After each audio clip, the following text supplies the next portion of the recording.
points were really bad. You would get a set number of points for a win and a set number of points for a loss.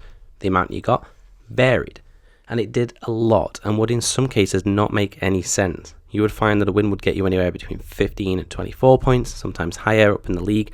The more likely you were to win less and lose more, since you would obviously be placed maybe 1, 2, 3 of you in that particular league. We're talking like the senior, master league, etc., and going on up.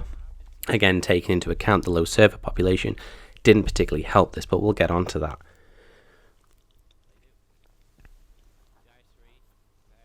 With regards to you only being several people in one of the higher leagues, and again, because ranked battles wasn't played by many people up until that point, you would always be facing off against people in lower leagues, which in turn would mean you would win less. In theory, people though would be worse players, but the theory would go that the population was so low for ranked battles that people in Master League, even in the very, very top league, would end up coming across people in the lower leagues for the reason that this population is low.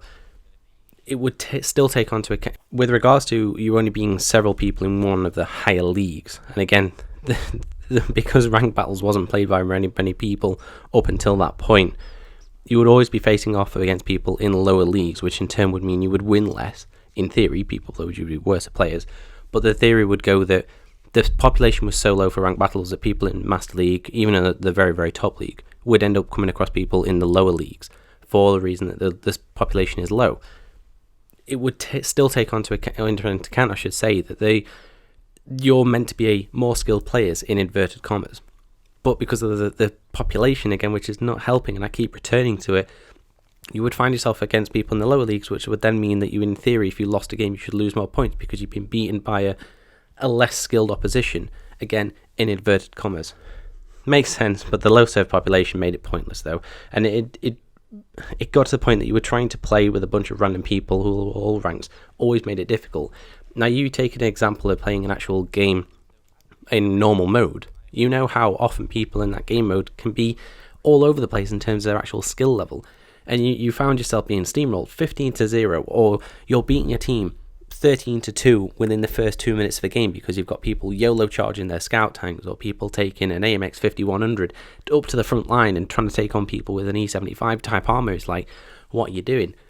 Imagine that, but with ranked battles where you only have 7.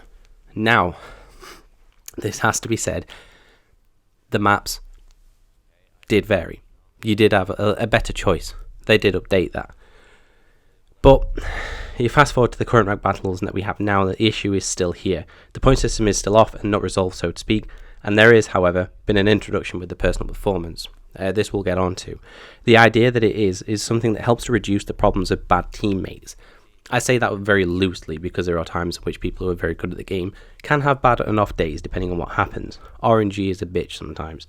But the way it's meant to work is at the very least it helps you when you have that off game or bad teammates. Your own personal performance in the game goes towards you for overall points haul from that game. The idea being that you come top of your team for base XP or just overall performance, and you get plus points to go against the total loss for the overall loss of the actual game. Sounds good? So what's the problem, I hear you say? Well, it doesn't actually work, and all the ranked games, no matter what placement, have yielded 0 points for personal performance, meaning I lose a shit ton for a loss, even though I come top, which is not ideal. The point I think the personal performance is a great addition to it to try and alleviate the problems of the low server population, in that you'll find people of a higher league playing people of a lower league, so you're losing more points. Having a personal performance offsets that, so instead of losing, say, as I have done, lose 30 points. You might have a personal performance where you do 15, you get plus 15 because of how well you've done, and then you only lose 15 points. Yeah, I could deal with that, again, to an extent, that the rank battles is still solo play, so being penalised for your own team's performance is annoying, but no different from any other game that has a rank-based matchmaking based on team performance. So we can take an example of Rocket League, we can take an example of Halo, all pretty much exactly the same in terms of principle. You could do really, really well, and your MMR goes against that and goes for it because of how well you've done, so you don't lose as much, but you still lose points at the end of the day. And if you go on a losing streak, well, shit happens. Unfortunately, with the team-based kind of stuff like Rocket League and Halo, if you are going in solo, you're kind of digging yourself your own grave if you're going to find yourself up against other people who are playing as a team of 4. Communication is key. In any game, communication is the way forward. So only if you don't communicate, you're not going to help yourself. Yes, communication is available in ranked battles, but the saltiness overall of regular gameplay has forced people to either go in party chat or just not have mics. Because why would you? You're just going to have people who just abuse you over the mic because you're not doing what they expect you to do. I was in a waffle panzer being told, why am I not going forward? I hate to break it to you, but I've not exactly got massive armors and I'm a big HE target, so go figure. Yeah, you can't see me, but I'm dancing out little movements. But aside from this, there are some good things to take forward. The new ranking system is better now that it's all tier 8 tanks rather than tier 5 before. I know beforehand it was more of a testing feature.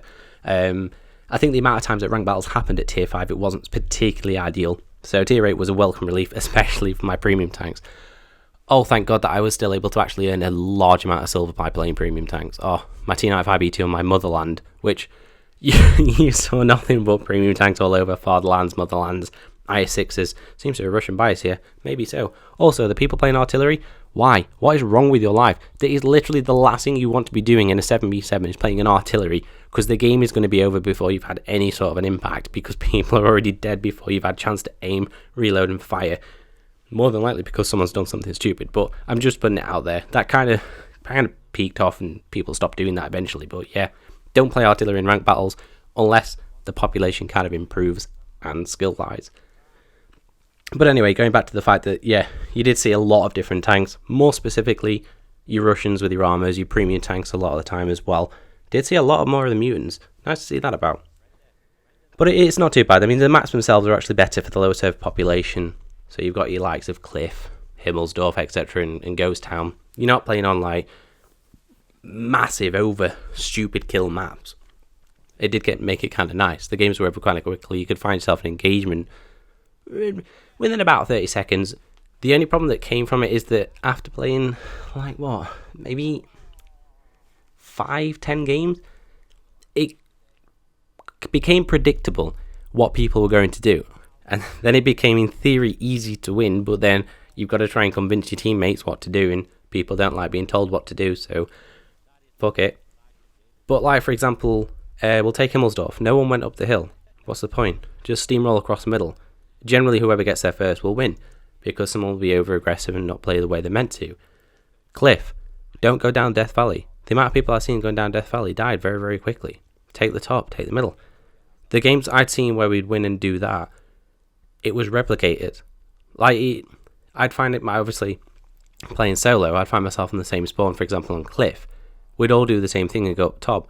2 games, not specifically in a row, but 2 games overall, and we ended up winning from it. So, this is the other annoying thing about all the tanks. This is very, very simple kind of gameplay, and sometimes people just didn't know how to do it, and it just came to me very, very quickly, and I can't quite understand how it didn't come to other people, which kind of leads on to people playing the game and not remembering it's ranked, and it's not different to the way you meant to play normal. But anyways, there are always going to be games in ranked battles that you're going to find to get steamrolled. There are also games that you do the steamrolling for, but overall, it is better than the previous ones I had before.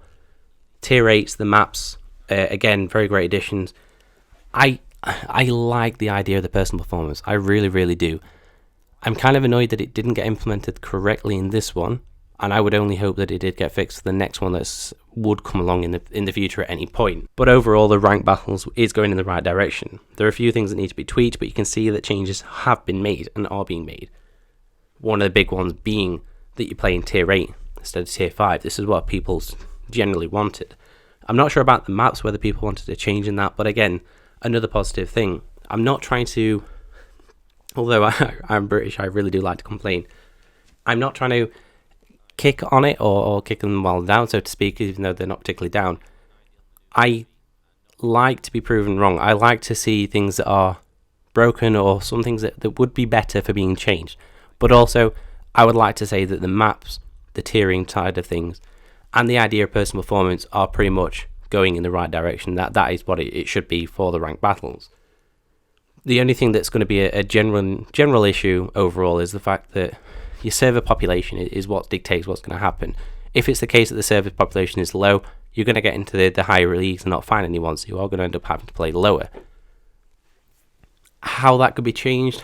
That you could throw some ideas and say that, well, you could be playing lower ranked people, although not ideal, because in theory you're a better tanker than what they are, so it wouldn't be fair on the opposition down below, but then it wouldn't also be fair on you, because if you find yourself with people on your team which are of the lower league coming up against people that may be higher than those, you're going to get steamrolled and get bum raped for it. So there are a few ideas that you could throw around. What you have to take into account is how they can implement it correctly and have it working.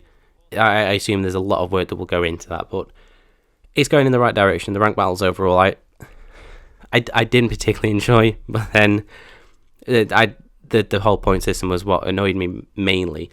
But I can see where it's going. It's going in the right direction, in my own opinion. But anyways, that's the rank battles over in GFE. Only the 3 days.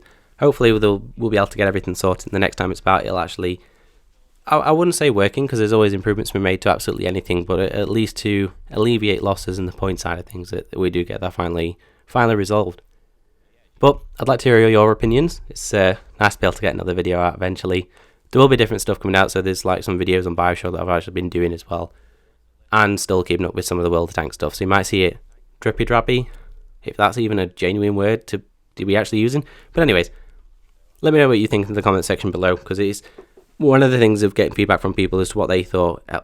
Maybe if the World of Tanks read it and see that as positive feedback, or see what feedback we can provide to them, maybe in the future we'll actually have something decent. But as always, thanks very much for watching, and I'll see you guys later.